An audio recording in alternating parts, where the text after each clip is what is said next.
For the last 50 years, you've been told depression is a chemical problem in your brain.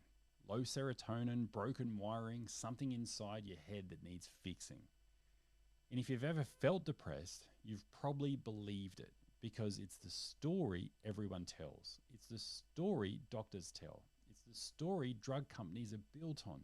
It's the story you've heard from every documentary, every magazine, every health expert you've ever listened to.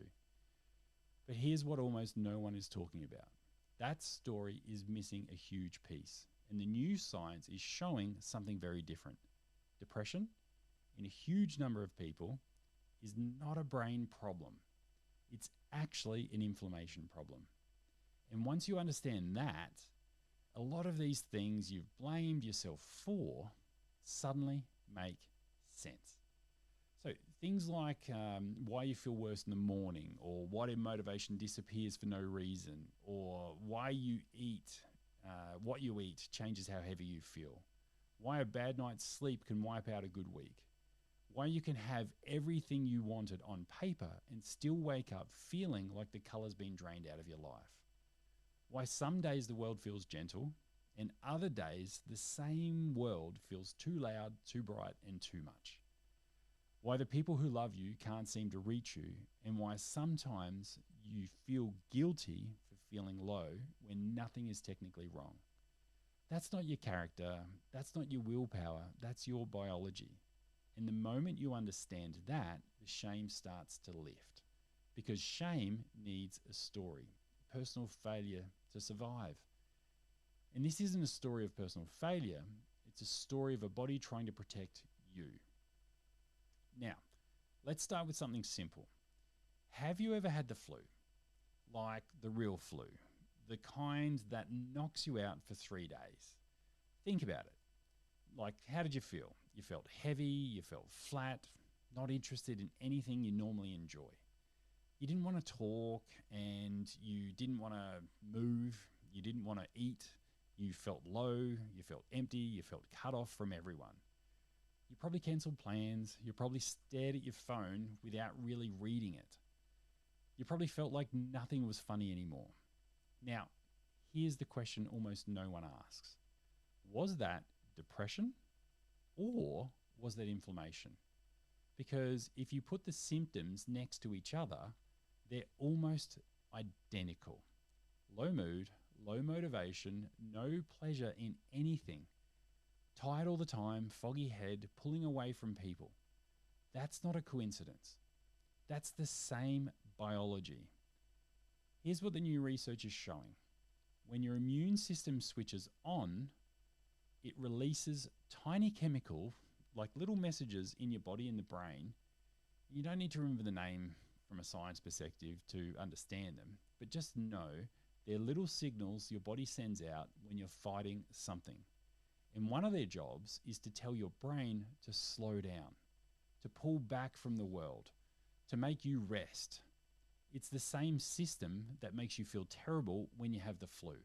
It's the same system that makes a wounded animal go quiet and hide. It's a survival program. And in the short term, it's brilliant. It keeps you safe while your body heals. But here's the part that changes everything. That same system can be switched on by things that aren't an illness. A long-term stress switches it on. Bad sleep switches it on. Struggling gut switches it on. A loneliness switches it on also. Loss switches it on. Trauma switches it on. Eating processed food every day switches it on as well. Too much screen time and not enough sunlight also switches it on. A relationship that puts you on edge switches it on. A job that's been quietly draining you for years switches it on. And when the system stays switched on for weeks, for months, for years, your brain receives a constant signal, a signal that says, pull back, slow down, stay still. That signal has a name. We've been calling it depression, but what it really is your immune system asking your brain to protect you. It's not broken, it's doing exactly what it was built to do. The problem is that the threat it's responding to never lets up. Now, think about what you've been told. You've been told depression means something is wrong with you. You've been told it's a personal failure. You've been told push through, like just keep going, to think more positively, to try harder, to be grateful, to exercise, to smile. But if depression is inflammation, then telling yourself to think your way out of it makes about as much sense as telling yourself to think your way out of the flu. You can't. You simply can't. Because the problem isn't in your thoughts. The problem is in the signals reaching your brain. And those signals are coming from your body. Your thoughts come after the signals. Your mood comes after the signals.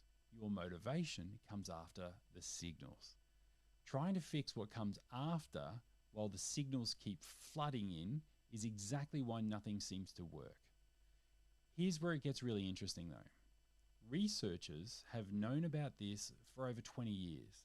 Study after study has shown that people with depression have higher levels of inflammation in their blood. You can actually measure it. A blood test will pick it up. These aren't tiny little studies on the edges of science. They've been published in some of the biggest medical journals in the world. A psychiatrist from Cambridge named Edward Bullmore wrote a whole book about it called The Inflamed Mind. His point is simple. For a lot of people, depression isn't coming from the brain, it's coming from the immune system, and the brain is just responding to it. Researchers have even given depressed patients medicine that lowers inflammation and watch their moods lift.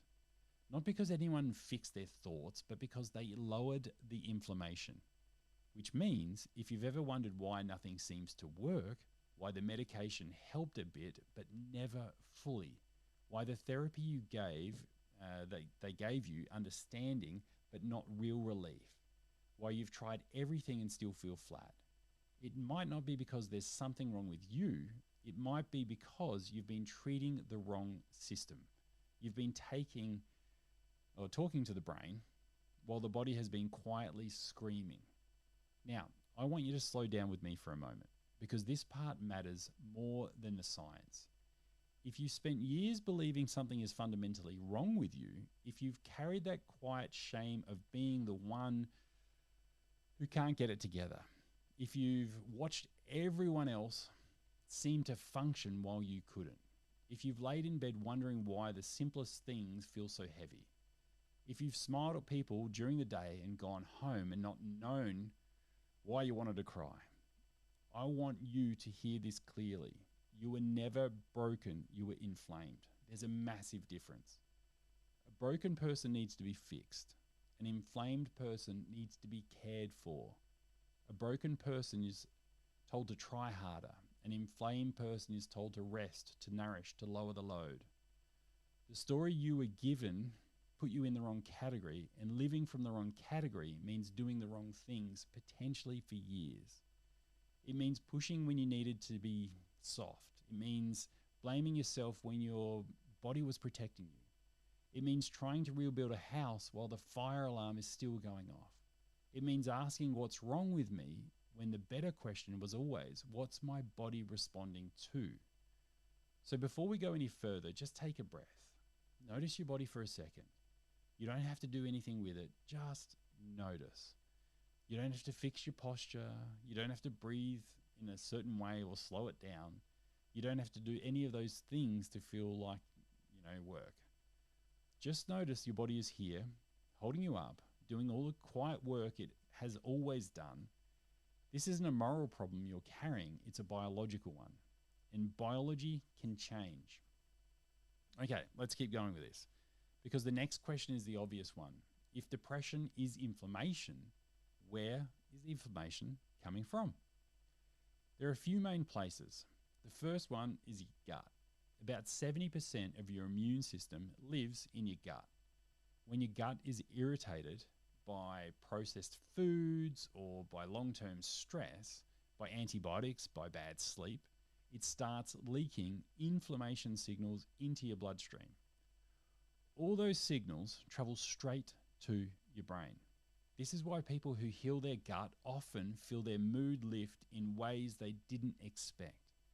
They didn't set out to fix their depression, they set out to fix their digestion, and the depression lifted as a side effect. The second place is sleep. When you sleep badly for even a few nights, your inflammation goes up. You can measure it. Sleep is when your brain cleans itself out. Think of it like your brain's overnight cleaning system. No deep sleep, no cleanup. This is why bad nights can make work and world look bleak. It's not in your head, it's literally in your head. Inflammation, your brain didn't get to clear out. The third place is long-term stress.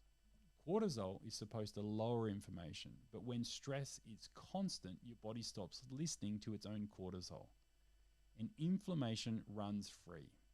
This is what burnout actually is in your body. It's not weakness, it's a stress system that stopped working properly. The fourth place is loneliness and feeling cut off.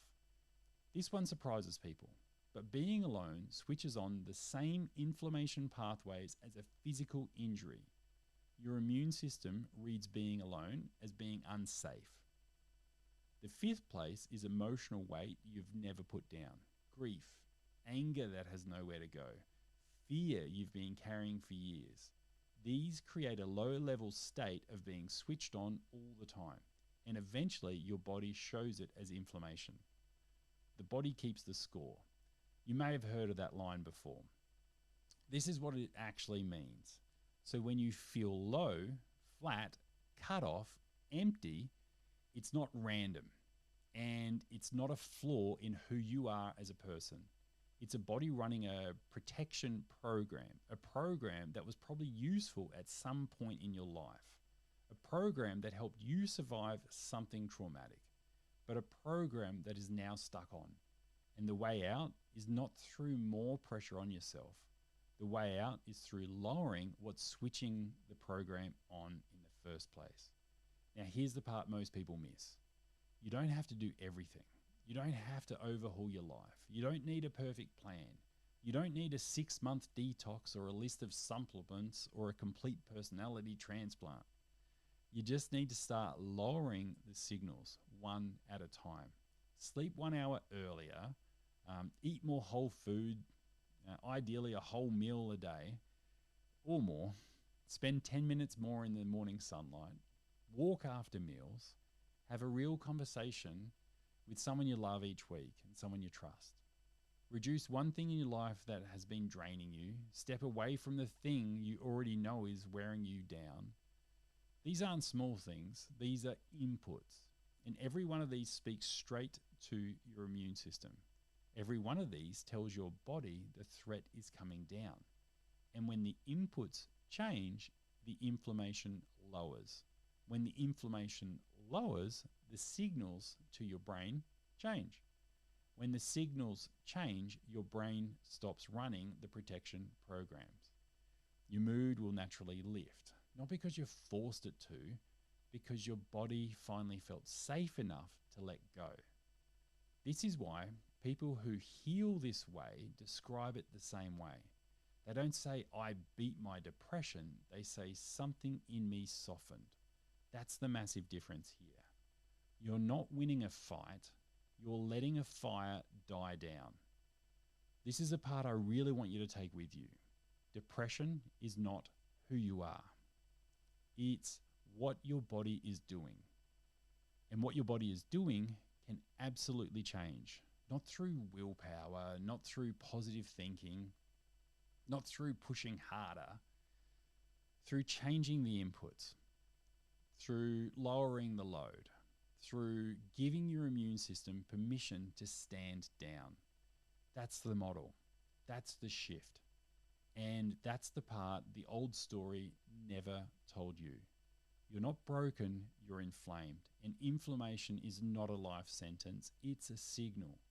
A signal that something has been too much for too long, and your body has been asking for support in the only language it knows.